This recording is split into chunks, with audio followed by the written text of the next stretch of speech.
রব্বে কারীম আমাদেরকে বলতেছেন, দুনিয়ার মানুষেরা শোনো,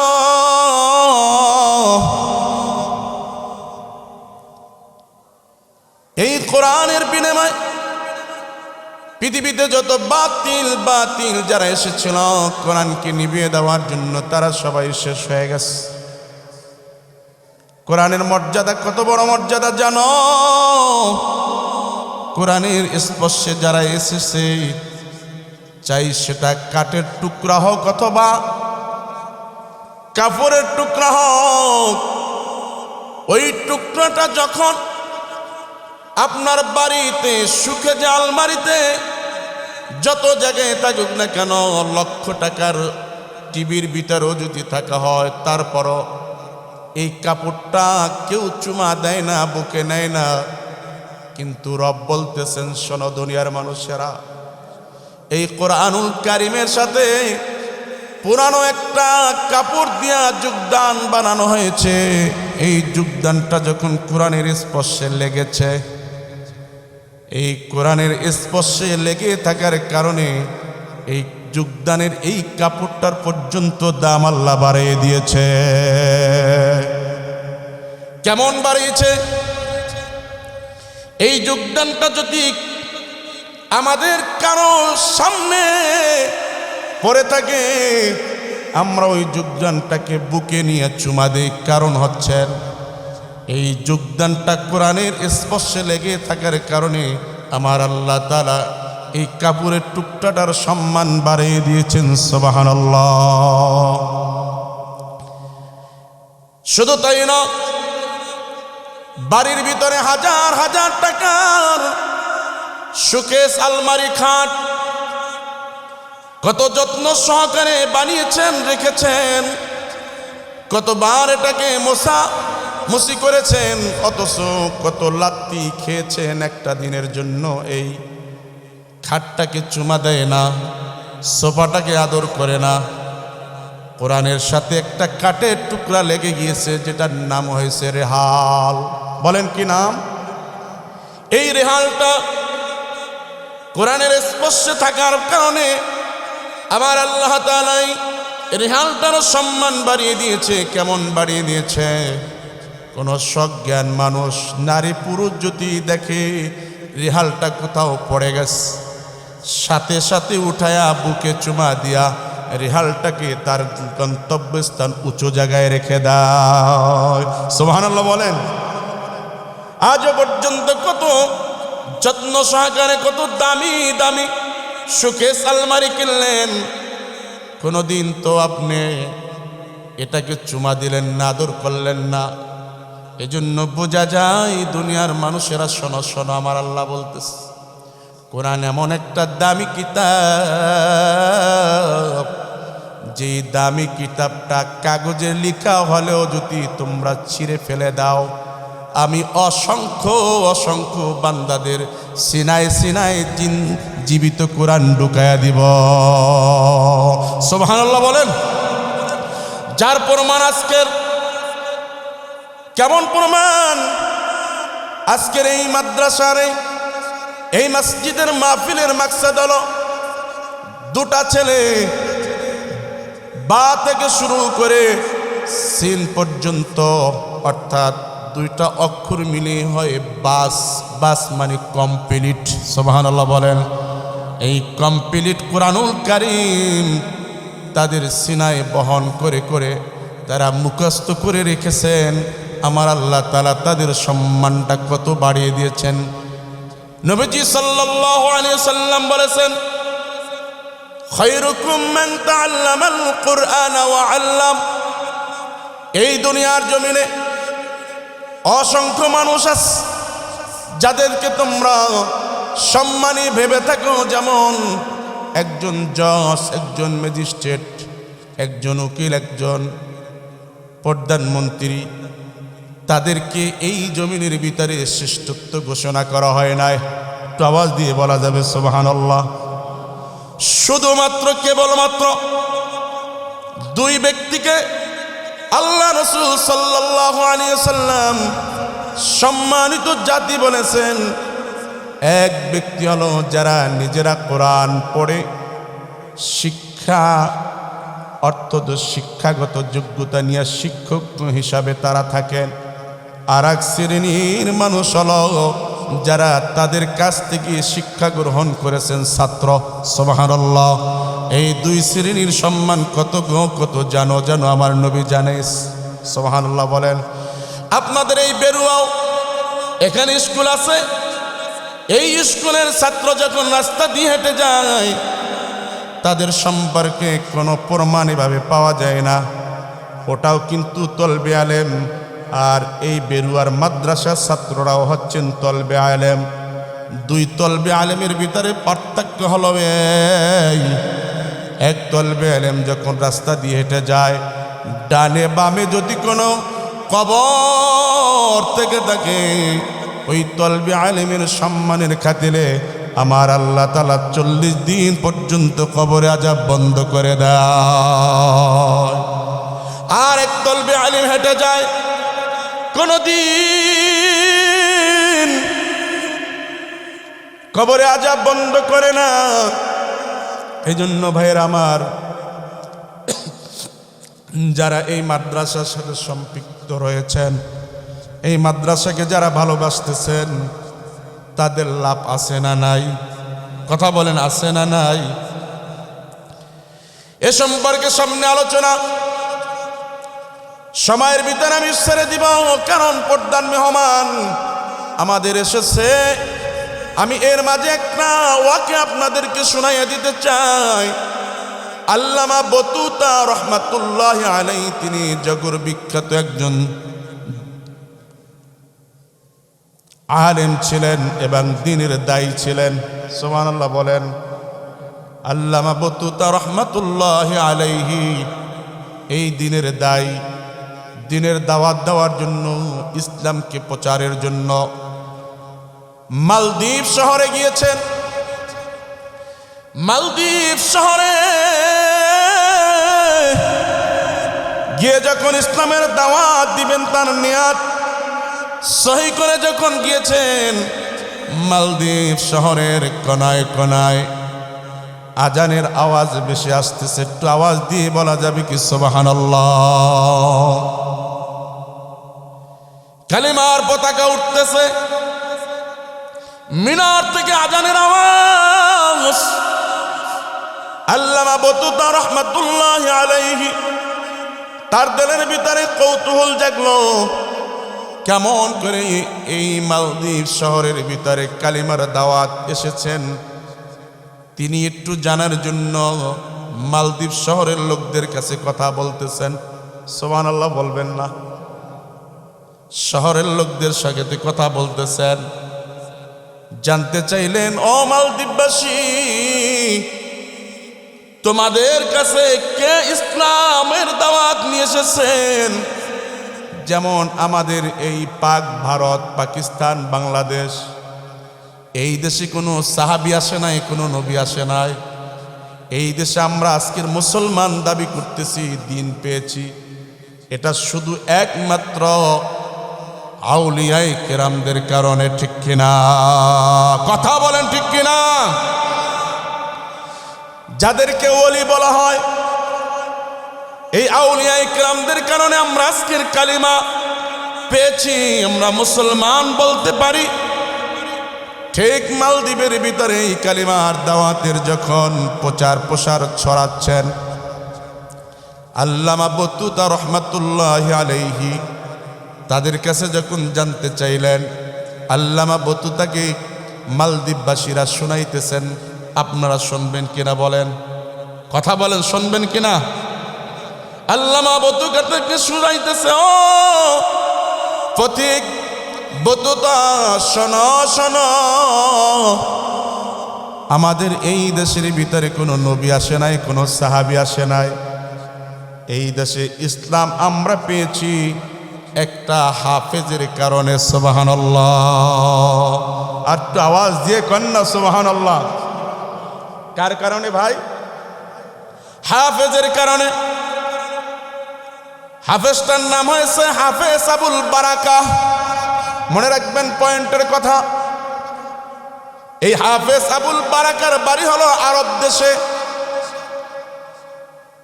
আল্লামা বদরু তাকে বলতেছে, ভাই হাফেজ আবুল বারাকা কিভাবে ইসলাম প্রচার করেছে? পথিক মুসাফির শোনো গো শোনো, এই হাফেজ আবুল বারাকা তার বাড়ি হইল আরব দেশে। তিনি এই দেশে এসেছেন এমন একটা দ্বীপে তিনি পড়ে রয়েছেন সাগরের কিনারায়। তার মা বাবা সহ নৌ ভ্রমণে বের হইছে। নৌ ভ্রমণে যখন বের হওয়ার পরে নদীর ভিতরে তুফান উঠল। তুফান ওঠার পরে যেই জাহাজটায় তিনি ছিলেন এবং তার মা বাবা সাথী সঙ্গীরা ছিলেন, জাহাজটা তুফানে চূর্ণ বিচন্ন হয়ে গেল। একটু জোরে বলা যাবে কি আল্লাহু আকবার? আল্লাহ যাকে রাখে তাকে দুনিয়ার মানুষ শত চেষ্টা করলো মারতে পারে না, আর আল্লাহ যাকে মারবে তাকে দুনিয়ার শত মানুষ চেষ্টা করলো তাকে বাঁচাতে পারবে না। ঠিক কিনা বলুন? আল্লাহ যাকে ইজ্জত দিবে তাকে কেউ বেইজ্জতি করতে পারে না, আর আল্লাহ যাকে বেইজ্জতি করবে তাকে কেউ ইজ্জত দিতে পারে না। আমার আল্লাহ তাআলা কোরআনুল কারীমে জানিয়ে দিয়েছে, ওয়া তু'ইজ্জু মান তাশা ওয়া তুযিল্লু মান তাশাউ বিয়াদিকাল খায়র।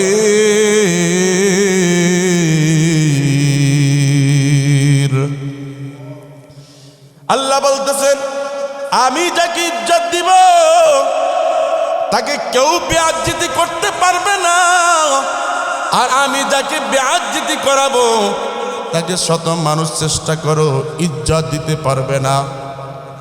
বেরুয়াবাসীরা শুনে নেন, ওই হাফেজ আবুল বারাকাত একা মাত্র, যখন সাথী সঙ্গী মা বাবা কাউকে আর খুঁজে পাওয়া যাচ্ছে না, জাহাজের একটা তক্তা, এই তক্তাকে তিনি বাহন বানাইয়া মালদ্বীপের কিনারে উঠলেন। সুবহানাল্লাহ বলেন।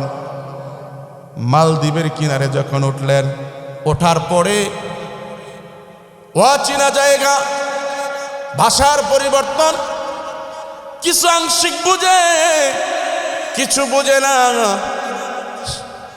অনেক সময় কেটে গেল, যাওয়ার পরে ওই পথ দিয়ে একজন মুসলমান নয়, তখনকার সময় তারা ছিল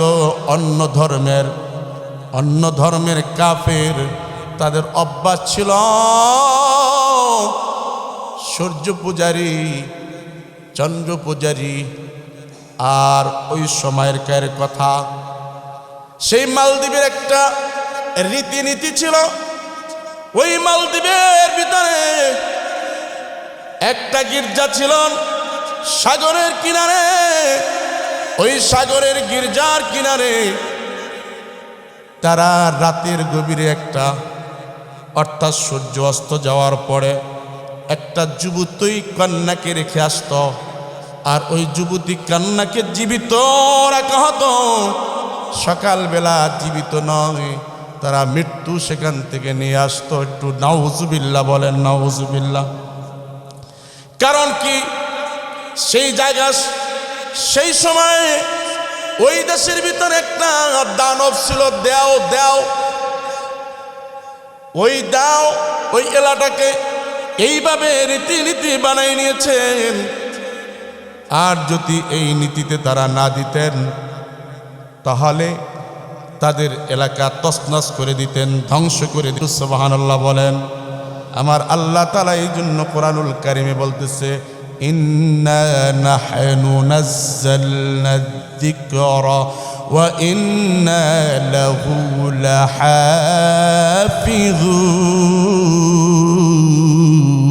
লাহাফিজুন। আল্লাহ বলে, কেমন করে হেফাজত করি দেখো রে বান্দা। আজ আমি বলি, এই বেরুয়ার মুসলমানেরা এই হেফজখানার মাদ্রাসা হাফেজদের সাথে যদি সম্পর্ক ভালো রাখতে পারো, দুনিয়া তো ইজ্জত পাবা, হাসরের ময়দানও ইজ্জতওয়ালা হয়ে যাবা। সুবহানাল্লাহ। নবী আমার জানিয়েছে উম্মত, দুনিয়ার ভিতরে তোমরা সংসার জীবন থেকে শুরু করে রাষ্ট্র জীবন পর্যন্ত এবং শরীয়তের মাসলা মাসাল সহ দুনিয়ার কোনো মানুষের কাছে শিখতে পারবা না, কারণ নবী নাই, সাহাবা নাই। কাদের কাছ থেকে শিখবা? তলবে আলেমদের কাছ থেকে, তোমরা আলেমদের কাছ থেকে শিখবা। সুবহানাল্লাহ। এই জন্য নবী আমার জানায়, কোন আলিমান, তুমি নিজে আলেম হও, আও মুতাআল্লিমান, আলেম না হতে পারো তলবে আলিমের খাতায় নামটা লেখাও। সুবহানাল্লাহ বলেন। কারণ তলবে আলেমের বড় দাম। কেমন দাম? কেমন দাম?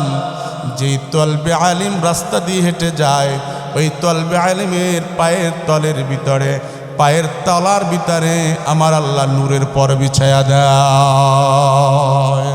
সুবহানাল্লাহ। শুধু তাই নয়, ওই তলবে আলিম যখন হেঁটে যায়, ডানে বামে কবর থাকলে আমার আল্লাহ কবরে আযাব তাদের সম্মানের খাতিরে বন্ধ করে দেয়। এজন্য ভাইরা আমার আল্লাহ বলতেছে, আমি কেমনে হেফাজত করব কোরআন?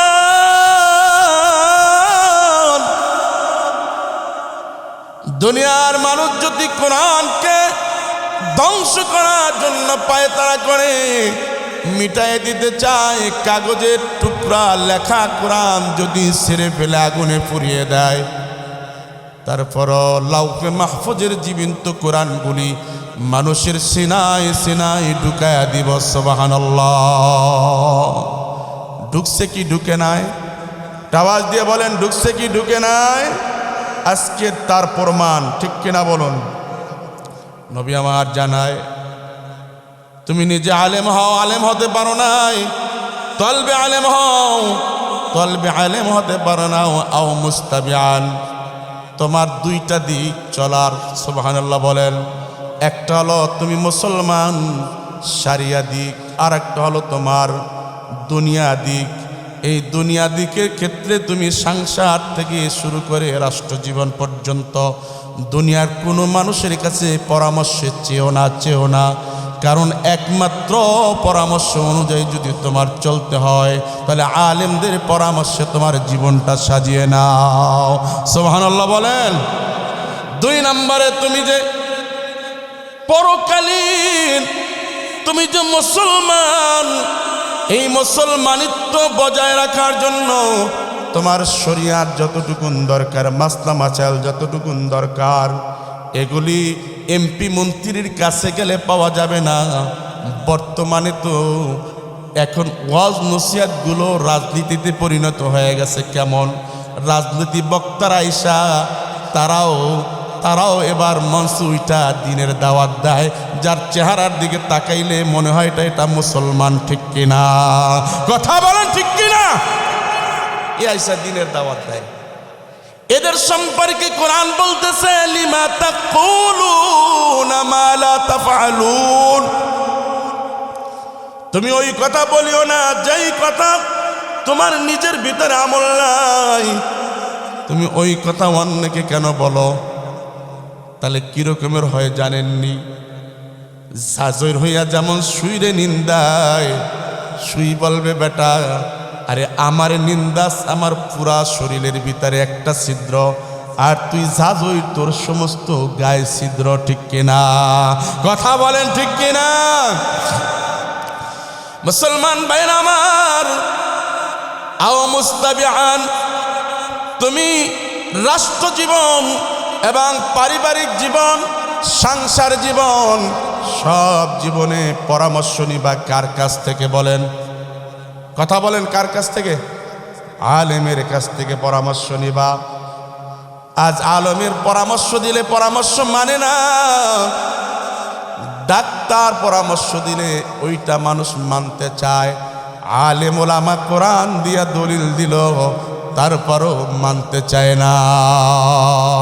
ঠিক কিনা বলুন? রাসূল আরবি সাল্লাল্লাহু আলাইহি ওয়াসাল্লাম এই হাদিসের 4 নম্বর শব্দ বলেছেন, আও মুহিব্বান, নৈরাশ হইও না। তুমি নিজে আলেম হইতে পারো নাই, আলেমের মা হইতে পারো নাই, আলেমের শাশুড়ি হতে পারো নাই, শ্বশুর হতে পারো নাই, আলেমের বাবা হও, আলেমের দাদা হও, তাও হতে পারো নাই। তবে তোমার জন্য অপশন রয়েছে, আলেমকে তুমি মহব্বত করে নাও। সুবহানাল্লাহ। কোন কাকে মহব্বত করো? আলেমকে মহব্বত করে নাও। আল্লাহ রাসূল এই হাদিসের 5 নম্বরে যে শব্দটা বলেছেন, লা তাখামিসান, আলেমদের সাথে দুশ্মনী কইরো না, আলেমদেরকে বাঁকা চোখে দেখো না। ফাতাহলিক খাসিরাত দুনিয়া ওয়াল আখিরাহ, দুনিয়াও হারাবা, আখিরাতও হারাবা। এবার বলুন, আমরা কি আলেমের সাথে দুশ্মনী করব না বন্ধুত্ব রাখবো? কথা বলেন, দুশ্মনী না বন্ধুত্ব? আল্লাহ আমাদের কবুল করে, বলুন আমিন। মনে আছে তো মালদ্বীপ শহরের ভিতরে এই রীতিনীতি ছিল, সেখানে যুবতী নারী দেওয়া হতো। ওই যুবতী নারীটাকে রক্ত চুষে দানব খেয়ে যাইত, লাশটা পড়ে থাকতো। ওই লাশটাকে সকালবেলা তার বাড়িতে মা বাবার কাছে পৌঁছে দেওয়া হতো। অবশেষে মা বাবা লাশটাকে দাপন ছাড়া আর তার উপায় নাই, নাহায় পড়াইয়া দিত। একদিন এমন একটা ঘটনা ঘটে গেল, একটু আল্লাহু আকবার বলেন, আল্লাহু আকবার। এই যে হাফেজ আবুল বারাকাত, মালদ্বীপ শহরের লোকেরা বলতেছে, ও বতুদা শোনো, হাফেজ আবুল বারাকাত আমাদের এই দেশটাকে তার উসিলায় আল্লাহ হেফাজত করেছে। একটা হাফেজের কারণে গোটা মালদ্বীপ শহরকে যদি আল্লাহ হেফাজত করতে পারে, তাহলে বলেন তো বেরুয়াবাসীরা এই হাফিজি মাদ্রাসা থাকার কারণে আমাদের এই বেরুয়াকে আল্লাহ হেফাজত করতে পারে কি পারে না? আরো জোরে বলেন, পারে কি পারে না? বলুন এবার, তাদের সাথে দুশ্মনী না মহব্বত? মহব্বত। ভাইরা আমার, এবার যখন হাফেজ আবুল বারাকাত ওখানে শোয়ার পরে অচেনা জায়গা এক পথিক যাচ্ছিল। পথিক ডেকে বলে, কি গো তোমার পরিচয়? পরিচয় দিয়ে বলতেছেন, আমার নাম হাফেজ আবুল বারাকাত, আমার বাড়ি আপনাদের এই মালদ্বীপ শহরে নয়, আমার বাড়ি আরবে। মা বাবা সহ জাহাজে চড়েছিলাম, জাহাজ ভেঙ্গে টুকরো টুকরো হয়ে গেছে। মা হারাইছি, বাবা হারাইছি, কাউকে আমার তালাশ করে খুঁজে পাচ্ছি না। এখন কোথায় যাব? কোন জায়গায় যে আশ্রয় যাব? লোকটা বলতেছে, তবে চলো তোমাকে আমার বাড়িতে নিয়ে যাই। সুবহানাল্লাহ বলেন। বাড়িতে নিয়ে যাওয়ার পরে হাফেজ আবুল বারাকাত দৈনন্দিন কোরআনুল কারীম তেলাওয়াত করতেন। যখন মালদ্বীপ শহরে কোরআন সম্পর্কে তাদের কোনো জ্ঞান ছিল না। আজ মুসলমানের ঘরে কোরআন নাই, মুসলমানের ঘরে আছে শুধু টিভির আওয়াজ আর টিভির আওয়াজ। কথা বলেন ঠিক কিনা? আমার মা বোনেরা কিরণ মালান না দেখলে তো তাদের ভালোই লাগে না। ইন্ডিয়ার যতগুলা নাটক আছে, মা বোনদের একটা না একটা পছন্দ আছে।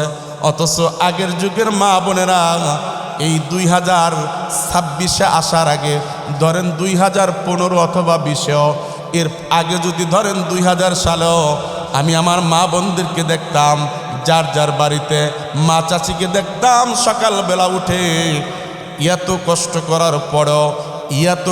করার পরও নামাজটা পড়ে আল্লাহর কোরআনুল কারীম তেলাওয়াত করতেন। ঠিক কিনা? তাদের ঘরে অভাব ছিল না, শান্তিতে ভরপুর ছিল। ঠিক কিনা বলেন? এখন আমার মা বোনেরা টিভির পর্দায় গিয়ে ঘরের ভিতরে অশান্তি, সব এখন হাতের মুঠায়, ঘরটা যেন সাজানো কিন্তু অশান্তিতে ভরে গেছে। কথা বলেন না কেন? আছে না নাই? কারণ ঘরের ভিতরে এখন কি নাই? কোরআন নাই। বলেন কি নাই? বলেন কোরআন নাই। আপনি আপনার এই বেরুয়াতে হাইটা দেখবেন সকালবেলা কয়জন মায়ের ঘরে কোরআন তেলাওয়াত হচ্ছে, সন্ধ্যাবেলা কয়জন মায়ের ঘরে সন্ধ্যার সময় কোরআন তেলাওয়াত হচ্ছে? আছে? বুকে হাত দিয়ে বলেন আছে? খুব কম, খুবই কম, হয়তো হাজারে একটা খুঁজে পাওয়া যায়, ঠিক কিনা বলেন? কিন্তু মুসলমান ভাইরা নৈরাশ হয়েন না। আপনারা যখন ঘুমিয়ে থাকেন তখন এই বেরুয়ার ছাত্ররা ঠান্ডা পানি দিয়ে উজু করে, দুনিয়ার কোনো বই পুস্তক নয়, আল্লাহর কালামটাকে টান দিয়া যখন যেই সময় আপনার সন্তানকে আদরে ঘুমায় ঘুম পাড়ায় রাখেন, ঠান্ডা লাগতে দেন না, মসজিদ আসতে দেন না, নামাজ পড়তে দেন না, রোজা রাখতে দেন না, ওই সময়তেই ছাত্ররা কি করে বলেন? আল্লাহর কোরআনটা টান দিয়ে দিয়ে আল্লাহর সাথে কথা বলে আর তেলাওয়াত করে। সুবহানাল্লাহ। আজকে তাদের সাথে দুশ্মনী, কপাল পড়তেছে জাতির, ঠিক কিনা বলেন? কথা বলেন ঠিক কিনা?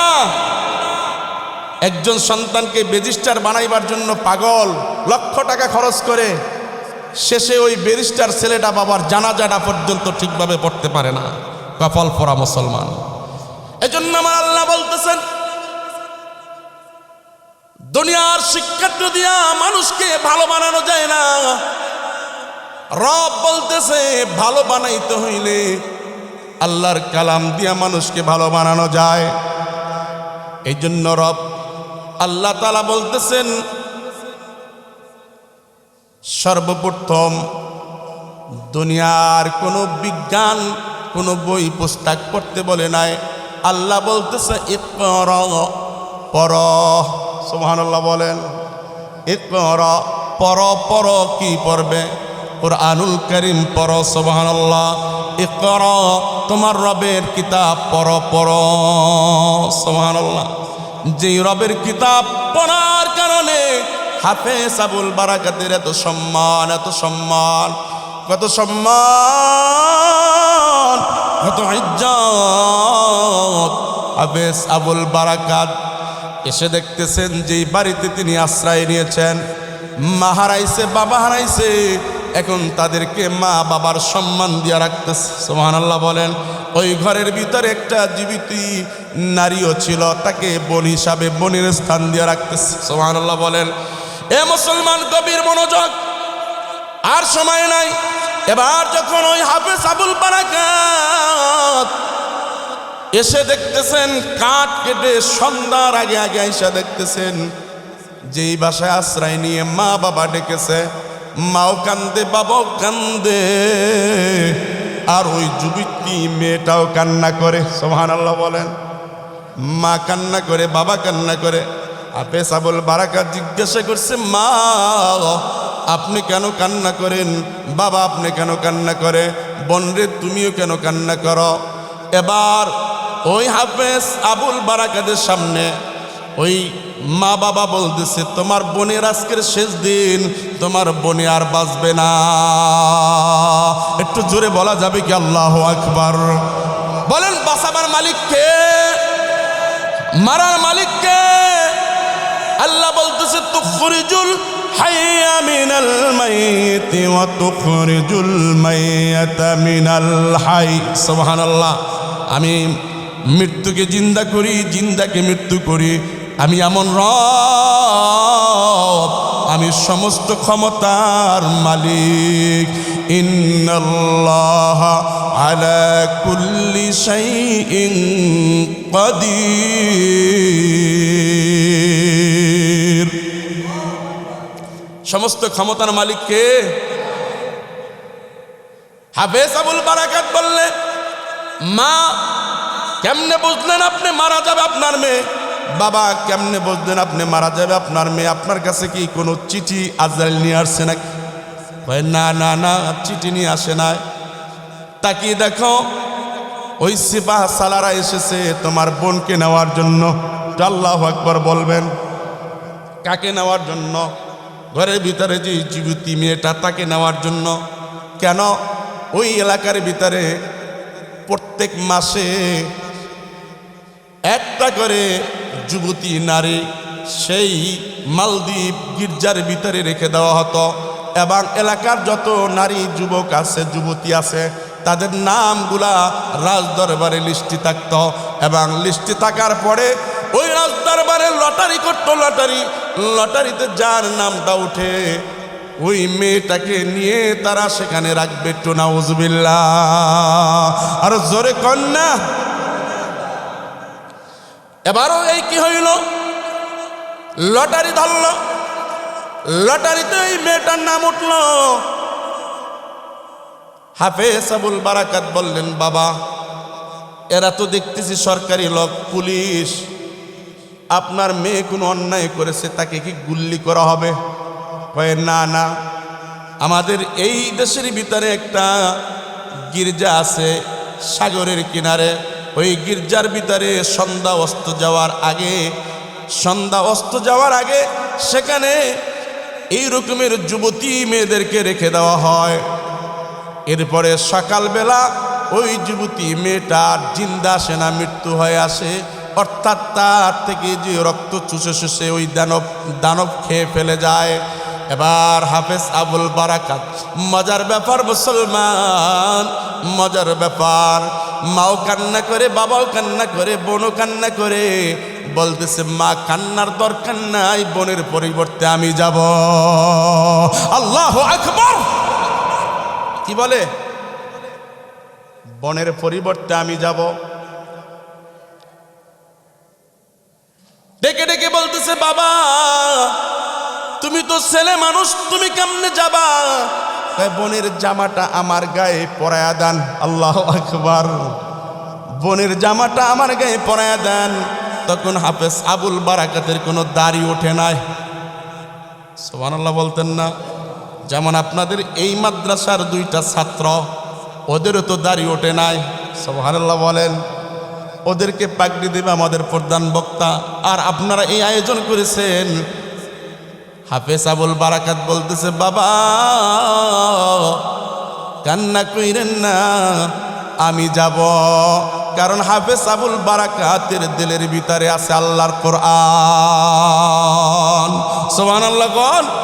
কি আছে ভাই? আল্লাহর কোরআন থাকার কারণে হাফেজ আবুল বারাকাত মনে সাহস নিয়ে বলতেছে, দুনিয়ার তন্ত্রমন্ত্র, দুনিয়ার দেও দানব আল্লাহর কোরআনের সামনে মাথা নত করে ফেলে। আল্লাহু আকবার বলেন না কেন? কিন্তু মুসলমান এমন পোড়া কপাল, বড় বড় গানগুলা মুখস্থ করতে পারে। হিন্দি গান, যত কাওয়ালি গান সব মুসলমান মুখস্থ করে।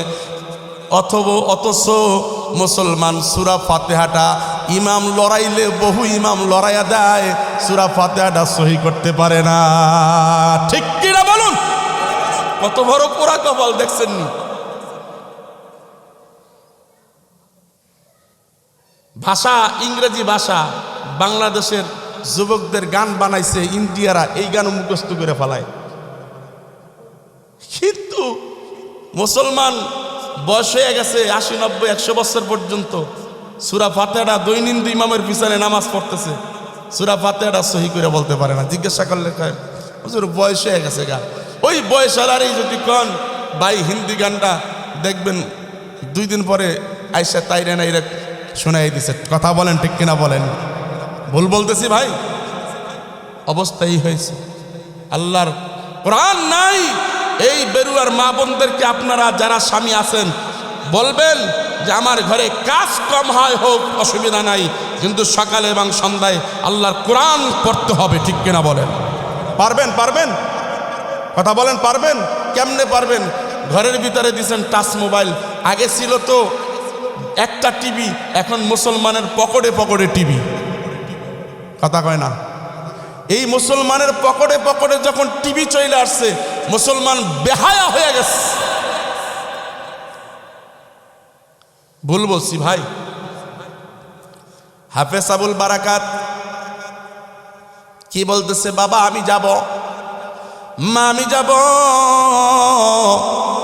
ও বোন তোমার যাওয়ার দরকার নাই, তুমি যাবে না আমি যাব, তোমার জামা কাপড়গুলো আমাকে পরিধান করায় দাও।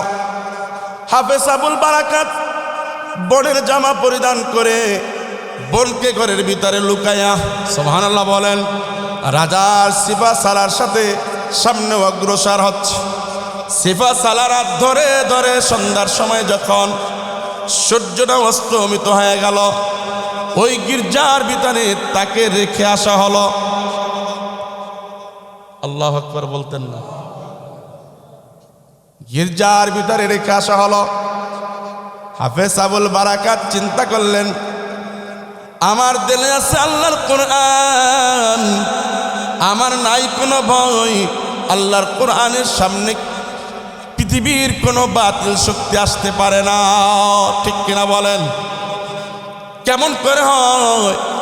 এবার যখন হাফেজ আবুল বারাকাত আল্লাহর কালাম তেলাওয়াত করতেছেন, ওযু করে করে, সুবহানাল্লাহ বলেন, ওযু করে 2 রাকাত নামাজ পড়িয়া কালামে পাক তেলাওয়াত করতেছে।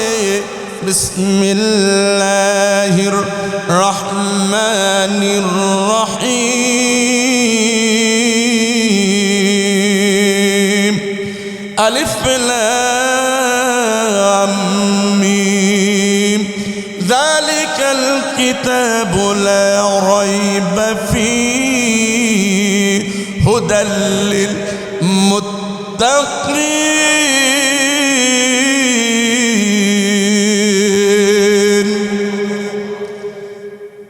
মুত্তাকিনদের জন্য এই হুদা নামক কিতাব আল্লাহ মুত্তাকিন বানায়া দেয়। সুবহানাল্লাহ বলেন।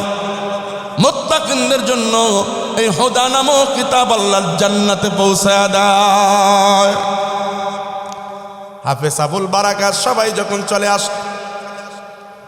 চলে আসার পরে আল্লাহর বান্দা হাফেজ আবুল বারাকাত সেখানে বসে বসে মা ডাকে নাই, বাবা ডাকে নাই, নেতা ডাকে নাই, কারে ডাকছে? আরো জোরে বলেন, কারে? আল্লাহকে ডাকছে, আল্লাহর কালাম পড়তেছে। রাত যখন গভীর রজনীতে দেখতেছে সাগর থেকে একটা দেও এই গির্জার দিকে অগ্রসর হচ্ছে। আল্লাহু আকবার বলেন। কোথায় আসতেছে? কেন আসতেছে? পূর্বের ন্যায় যেই রীতি, ওই রীতি অনুযায়ী আসতেছে। রক্ত চুষে মেরে খেয়ে যাবে। এবার তো বিপরীত হয়ে গেল। হাফেজ আবুল বারাকাত তিনিও তেলাওয়াত ছাড়ে না, তিনিও তেলাওয়াত এবার জোরে জোরে আওয়াজ করা শুরু করেছে। আল্লাহু আকবার বলেন। পড়তে আছে। দানব কিনারে আসবে, এবার কিনারে আর আসে না। সুবহানাল্লাহ কোন? এ বেরুয়ার মা বোনেরা, তোমাদেরকে আমি একটা নসিহত করতে চাই। যেই দানব এই কোরআন শোনার পরে কাছে আসে না, তুমি ঘরে আজকে শান্তি তালাশ করার জন্য ঘরের ভিতরে সাজাইলা, শোকেস দিলা, আলমারি দিলা, দামি দামি কত কিছুই ঘরটা সাজাইলা, কিন্তু আসলে এই ঘরটা তো তোমার শান্তি লাগে না। তোমার ঘরে কিছু দরকার নাই। ফাতেমার মতো দিলের ভিতরে আল্লাহ আর রসুলের মোহাব্বত নিয়ে ঘরটাকে কোরআন দিয়ে আলোকিত করে দাও। ঘরের ভিতরে সুকেশ দিয়া শান্তি যতটুকু না পাইছো, আলমারি দিয়া না পাইছো, এসি বাড়িতে না পাইছো, তার চাইতে বেশি দ্বিগুণ শান্তি পাবা ঘরটার ভিতরে। হাফেজ আবুল বারাকাত এবার যখন তেলাওয়াত করতেছেন, দানব আর আসে না। সুবহানাল্লাহ বলবেন না? দানব কি আসে না, দানব পিছে হটতেছে। আল্লাহু আকবার বলবেন না? দানব পিছে হটতেছে, আল্লাহর কালাম পড়তেছে। সকাল হয়ে গেছে, সিপাহ সালারা আবার সেই নিয়ম অনুযায়ী তাকে আনতে গেছে। সুবহানাল্লাহ কোন? যে দেখে এবার মরা মানুষ নয়, ওই যাকে রেখে এসেছেন ওই মানুষটা জীবিত। ওই মানুষটা কি ভাই? জীবিত। আশ্চর্য হওয়ার কথাই তো, ঠিক কিনা বলেন?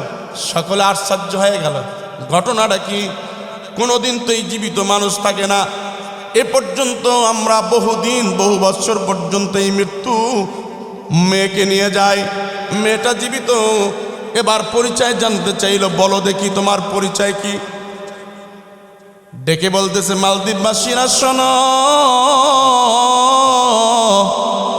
আমি একজন মুসলমান, আমার নাম হয়েছে হাফেজ আবুল বারাকাত। আল্লাহু আকবার বলেন। নামটা কি? হাফেজ আবুল বারাকাত। বাড়ি কই? আমার বাড়ি আরবে, মা বাবা হারিয়ে গেছে, আমি এখানে এই মেয়ের বাড়িতে আশ্রয় নিয়েছিলাম। আমি একজন পুরুষ, আমি মেয়ে না। সুবহানাল্লাহ বলেন। কথা সত্য না মিথ্যা যাচাই করার জন্য বাড়ি নিয়ে গেছে। আল্লাহু আকবার বলেন। যাচাই করার জন্য কই? বাড়িতে নিয়ে গেছে। যাচাই হয়ে গেল। যাচাই হওয়ার পরে লম্বা আলোচনা, যাচাই হওয়ার পরে এবার যাচাইতে সকল লোকেরা তাকে ধরে রাজার কাছে নিয়ে গেছে। আল্লাহু আকবার বলেন। রাজার কাছে নিয়ে গিয়ে বলতেছে, রাজা এই ঘটনা, পূর্বের ঘটনাটা সব বলল। রাজা হতভম্ব হয়ে হাফেজ আবুল বারাকাতের দিকে তাকায়া বলতেছে, ন হাফেজ আবুল বারাকাত, আগামী মাসেও তোমাকে সেখানে রাখা হবে। তুমি যদি সেখানে গিয়া জীবিত আসতে পারো, আমরা এই মালদ্বীপবাসী, আমি রাজা সহ সবাই কালিমা পড়ে মুসলমান হয়ে যাব। কালিমা পড়ে মুসলমান হয়ে যাব। যেই কথা সেই কাজ। আগামী মাসেও তাকে সেই জায়গায় রাখা হলো। সেই একই সূরাতে আল্লাহর কালাম পড়তেছে। রাতের গভীরে একটা দানব সেই দিকে আসতেছে, আল্লাহর কালাম তিনিও পড়তেছে। পড়তে পড়তে পড়তে পড়তে দানব যখন গেল, আবার ফিরে গেল। ফিরে গেল তো গেল, একদিনের জন্য নয়, আজীবনের জন্য মালদ্বীপবাসী থেকে ওই দানব ছেড়ে দিয়ে মালদ্বীপবাসীকে ইসলামের পতাকা উড়াইয়া দিয়ে গেল।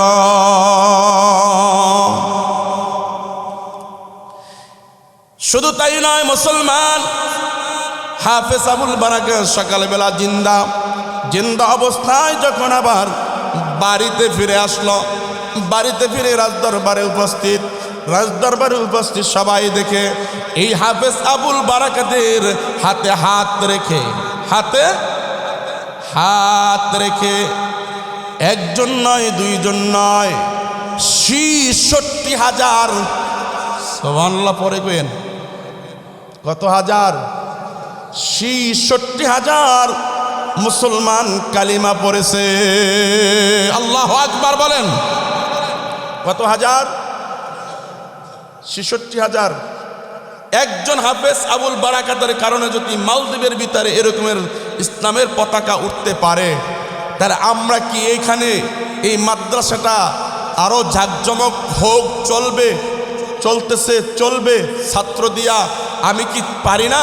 আমি হাফেজের বাবা হব, দাদা হব, নানা হব, শ্বশুর হব, পারা যাবে? কথা কয় না, পারা যাবে তো? চিন্তা করে হুজুর পড়াইয়া কি এরা তো গরিবানা সুরাত। পৃথিবীতে দেখেন বহু বিশ্ববিদ্যালয় ছাত্ররা রিক্সা চালায় ঢাকা শহর, ঠিক কিনা বলেন? কোন রকম আল্লাহর কালামের সাথে সংস্পর্শে থাকার কারণে তারাও সুন্দরভাবে দিন কাটাইতেছে, কারো কাছে হাত পাতে না, ঠিক কিনা বলেন? কি ভুল বললাম নাকি? বহু MBBS, STBS, বহু শিক্ষিত, বহু কিছু করেছে। বহু শিক্ষিত লোকেরা দেখেন বেকার ঘুরতেছে, খালি চোখের পানি ফালায় কাঁদতেছে। আর দেখেন কোরআনের সাথে একটু লেগেছে, কোরআনের সম্পর্কে থাকছে, একটু সাধারণ কারি হয়েছে। কারি কাকে বলা হয়? কারি হলো যে কোরআনুল কারীম সহি শুদ্ধভাবে কোরআন দেখে পড়ে, তাকে কারি বলা হয়। ওই কারিয়ানা পড়ার কারণেও আল্লাহ তাআলা তাকে ইজ্জতের সাথে পালতেছে। এরা তো তারা যার সন্তান কারি, সুবহানাল্লাহ বলেন, কোরআন শরীফ দেখে সহি শুদ্ধভাবে পড়েছে, সেই কারির মা বাবাকে আল্লাহ তাআলা নূরের মুকুট পরায়া ইজ্জতের সাথে উঠাইবে, সুবহানাল্লাহ বলেন। এজন্য ভাই কি আসছে, এটা জিকির করেন লা ইলাহা। আলেমের বিরোধিতা করব না, ঠিক কিনা বলন? আলেমের সমালোচনা করব না। যদি নিজে আলেম হই ভালো, আলেম না হইতে পারলে তলবে আলেমের খাতায় নাম লেখি, তলবে আলেম না হইতে পারলে আলেমের পরামর্শে রাষ্ট্র জীবন থেকে শুরু করে সংসার জীবন পর্যন্ত সব তাদের পরামর্শে চলব। রাজি আছি তো ইনশাআল্লাহ? যদি তাও না হয় তাহলে আলেমকে ভালোবাসবো। আলেমকে ভালোবাসতে লাভ কি? নবী আমার জানাই দিয়েছে ওয়ারাসাতুল আম্বিয়া, আমি নবী চলে গেছি, মদিনায় শুয়ে আছি, আমি নবীকে তোমরা পাবে না। আমি তোমাদের মাঝে জজ রেখে যাই নাই, রেজিস্টার রেখে যাই নাই, উকিল রেখে যাই নাই, তোমাদের কাছে মন্ত্রী রেখে যাই নাই, আমি রেখে গেছি আলেম। সুবহানাল্লাহ বলেন। কেউ যদি আলেমকে মহব্বত করলো, সে যেন আলেমকে মহব্বত করলো না, আমি নবীকে মহব্বত করলো। সুবহানাল্লাহ বলেন।